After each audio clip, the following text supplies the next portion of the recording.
What is the greatest false teaching Tsongas face today?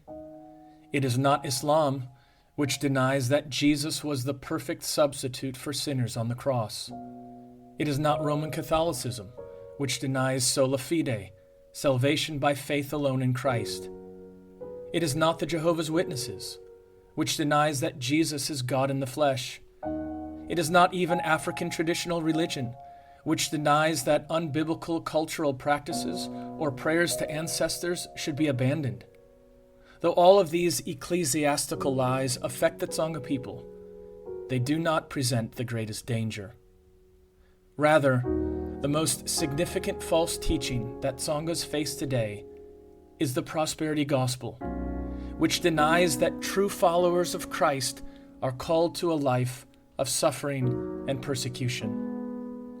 The African landscape is filled with posters of so-called apostles and prophets promoting health and financial success.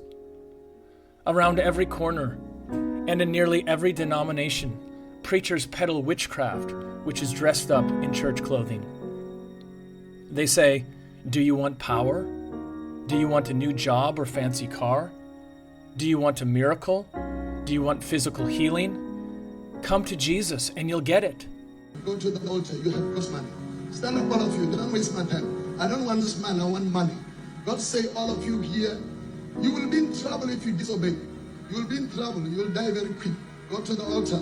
By the millions, men and women, young and old, have climbed on board the prosperity wagon.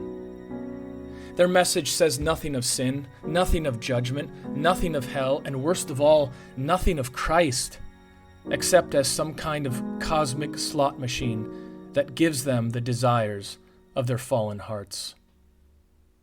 Paul said, "Through many tribulations, we must enter the kingdom of God." Jesus said it wouldn't be easy to follow him.